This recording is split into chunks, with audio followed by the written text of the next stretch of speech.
सबसे सटीक विश्वसनीय तरीके से जिम्मेदारी निभाना। निडर हो आपके लिए सिस्टम।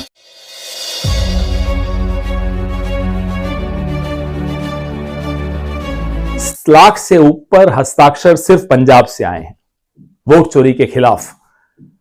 परसों 1 करोड़ से ऊपर हस्ताक्षर तमिलनाडु से आए हैं वोट चोरी के खिलाफ। पूरे देश से 5 करोड़ से ऊपर हस्ताक्षर इकट्ठे हो चुके हैं। रामलीला मैदान में जब आवाज गूंजेगी वोट चोर गद्दी छोड़ की, ये 272 लोग भी सुनेंगे। वोट चोरी से सरकार बन रही है और जितनी भी सरकारें भाजपा बना रही है सब वोट चोरी करके, चाहे कहीं की सरकार हो, चाहे कर्नाटक हो, चाहे महाराष्ट्र हो, और जीता जाता उदाहरण बिहार के अंदर भी जो है वोट चोरी करके सरकार बनाई गई, जबकि जनता का जनादेश ये नहीं था।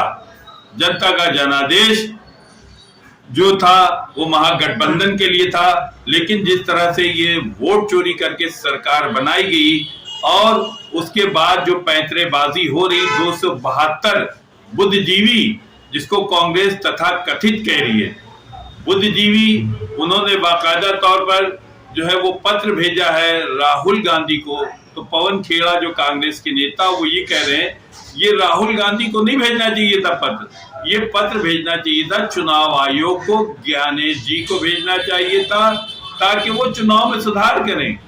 और पत्र भेजने वाले ऐसे हैं जो संदिग्ध हैं, जिनके या तो वो कुछ सरकार से चाहते हैं या सरकार के भोपू बनना चाहते, या कुछ लोगों की फाइल दबी है। अब किस तरह से ये पवन खेड़ा कह रहे हैं और खास तौर पे बिहार के चुनाव को जनता के जनादेश के खिलाफ बता रहे हैं कि ये जनादेश का अपमान है और वोट चोरी करके सरकार बनाई गई है। बर्बाद जमहूरियत करने को एक ही ज्ञानेश काफी है।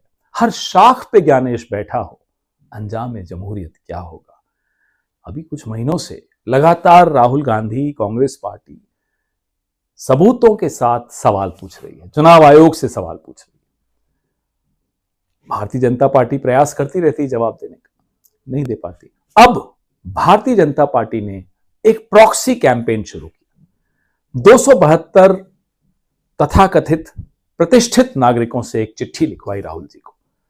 उस चिट्ठी में कोई तर्क नहीं मिलेगा, कोई तथ्य नहीं मिलेंगे, कोई जवाब नहीं मिलेंगे। उस चिट्ठी का लब्बो लबाब, उसकी भावना यह है कि जो चल रहा है उसको चलने दो, पर्दे में रहने दो, पर्दा ना उठाओ। आमतौर पे समाज क्या उम्मीद, नागरिकों ने उल्टा ज्ञानेश कुमार को चिट्ठी लिखने की जगह राहुल गांधी को लिखी। ज्ञानेश कुमार से जवाब दिलवाइए ना। सवाल बहुत हैं, सबूत बहुत हैं, हरियाणा के सबूत हैं, महाराष्ट्र के सबूत हैं, कर्नाटका के सबूत हैं, बिहार के एसआईआर के सबूत हैं।